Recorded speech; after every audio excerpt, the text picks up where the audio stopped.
The real estate news industry likes to talk to home buyers like they're degenerate gamblers looking for some sort of inside edge when to buy a home because they're sort of touched that people are buying a place for them to live in and their families or an investment.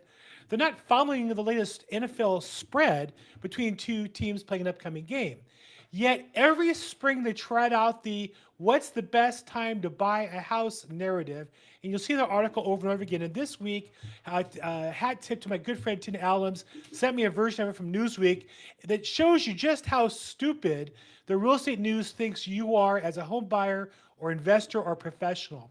But before we get into that, let's look at, as we always do, the data of where are we, so then we can determine where we're most likely to go. So in the beginning, there's two statistics I always want to look at to assess where we are. Just like on a map, where are we and where are we going? We want to start with where are we. The two key stats are mortgage rates are number one. And mortgage rates, again, they closed up a bit at 6.9, but we've stayed again between the 6 and 7 bandwidth all year long. When slightly above, it busts back down below. When slightly below, it busts back above. And we've stayed in this narrow range. Now, we're at the higher end of the narrow range. Does that mean we're going to break through? I don't predict things. I don't have a crystal ball. Well, I do. It's right there. It just doesn't predict anything. But we've been in this range, and as long as we're in this range, there are plenty of buyers to buy the houses that are available right now. So that's the buy side metric is interest rates. On the sell side, the number one is inventory. How many houses are for sale? You can't have crashing house prices unless you have too many houses. And here's the latest inventory. And really right now, we're almost exactly where we were the last 2 years, the pandemic period, assuming we're now post-pandemic, way below, about half or below half of any other year in history. And here's the latest three before the pandemic. So you can see we have very low inventory. Now, in 2019 and 20 started to inch up a little bit in relief, but we've not yet started that process. So inventory is both low and declining currently. That's a key thing, still declining. We'll talk about that a little bit more as we go forward. Now, what does that mean? Well, the market overall is very reasonable and probably a seller's market. Here's Altos Research in Los Angeles, and they're saying they have a market number of 44, which is a seller's market. Buyer's market is about 30 and below. We've been in this range, 40, 43, 42, all year long. And all the key statistics they show are basically improving a little bit or staying the same. So the market has been basically a tight inventory seller's market here in Southern California and most of the country, though not true in certain markets like Las Vegas, Phoenix, and Austin, Texas. But overall, nationally, about the same. So now that we know where the stats are, what drives the numbers? As I mentioned to you, the key factor on the sell side is inventory. There's an amazing report that came out by Black Knight I wanted to share with you today and go through in detail. Black Knight is a company that services mortgage loans. People make payments, and Black Knight is the engine behind those payment processing services for mortgages. The title of their article is fairly obvious. Short home supply keeps prices high, even as rising rates dampen demand. So as long as we have short supply, prices will be about the same. But they do an incredible statistical analysis. They review what they call months remaining inventory. They take the number of houses for sale divided by the sales to say how many months we have left. They plot this over a 20-year period. Now, these are real data, people.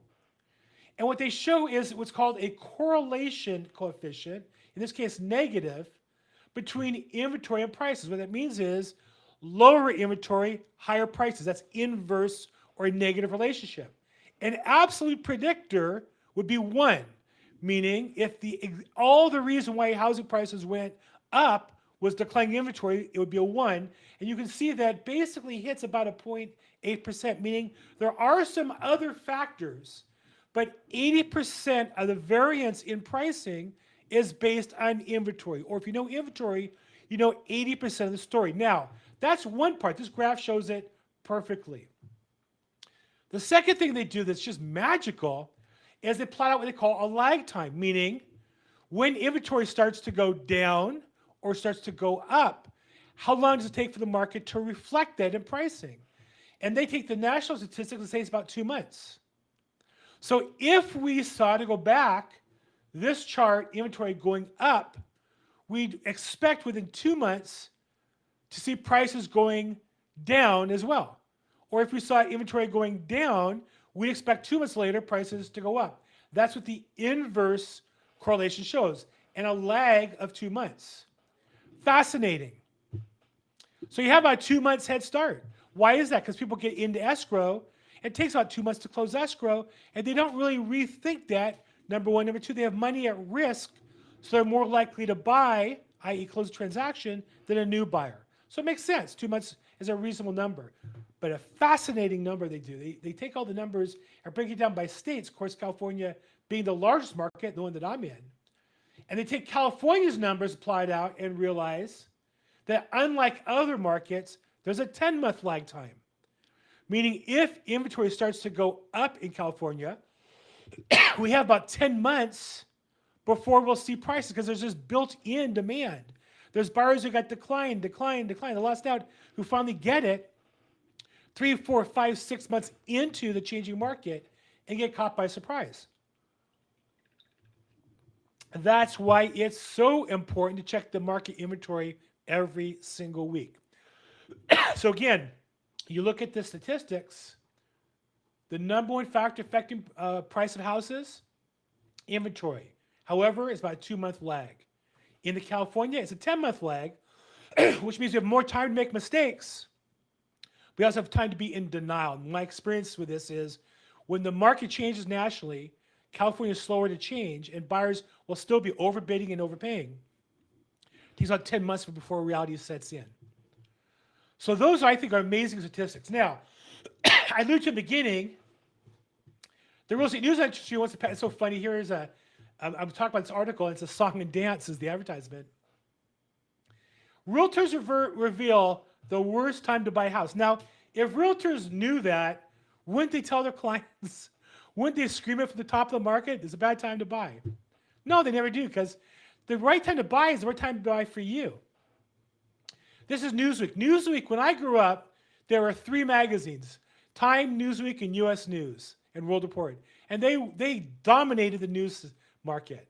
There were daily newspapers and weekly magazines, and Newsweek was one of those 3. Today, I don't know what Newsweek is. But you look at this article, what's their source? Well, they quote a real estate agent, Andrew Ragusa. Might be a great guy in Long Island. My son lives from Long Island. Shout out to Plainview. He says, well, without a doubt, the worst time to buy a house is in the spring, when everybody else is buying. So everybody is buying. It's the wrong time to buy. Maybe everybody's buying because it's the right time to buy for them. And think about it. I mean, in New York, you had snow for 3, 4, 5 months of cold weather. Now people can get out. People want to move and be moved in over the summertime. Spring's a good time to buy. There's a lot of reasons why spring might be a good time to buy for many people. Andrew's saying, well, it's just too busy. Why don't you wait until November, December? I mean, again, he might be a great guy, but just because everybody's doing something doesn't mean they're all wrong. They're all doing it because there's more demand at that time for a reason. And then true to form, Newsweek brings in the opposite opinion. Here's a guy from Dallas. And I'm sorry, gal, Andrea Reynolds. She says the opposite. There's never perfect or worst time to buy a home. So basically, you just have these 2 realtors making up these arguments, and there's no real data showing that. They do have a report here from Adam. When you break into the report and look at the data, it's a very limited data set, and all it means is that their valuation model differs from the price by more in spring than in fall. It just means their own data is bad. It doesn't mean the market's wrong or you're buying at the wrong time. So really all Newsweek does, like a lot of these sources do, is try to confuse you and get you to click their articles, and then you'll end up subscribing to their advertisers, and they get paid for the ads. So I would say watch the data, and as always, what to do, what's the best time for you to buy or sell. That's the main thing. It's got nothing to do with springtime, rain, snow, sleet. I used to buy the houses we bought, always bought in December, because I'm a realtor. I'm busy in spring and summer. I have more time on my hands in December. Before I was in real estate, my boss was a manufacturer in a huge company. He buys houses in December because we close the factory for 2 weeks every December. So there's no right time for everybody to tell you when you should act. The right time for you to act is when it's the right time for you to act. If I can help you, let's get the cards in your favor. Let's plan ahead and get the best results. I'm here to help you. Reach out. My phone number is down below. Call, text, or email. Match up with me on social media. If you like this video, please put a like and subscribe. Put a comment in if you have some ideas. As always, make today your best day ever.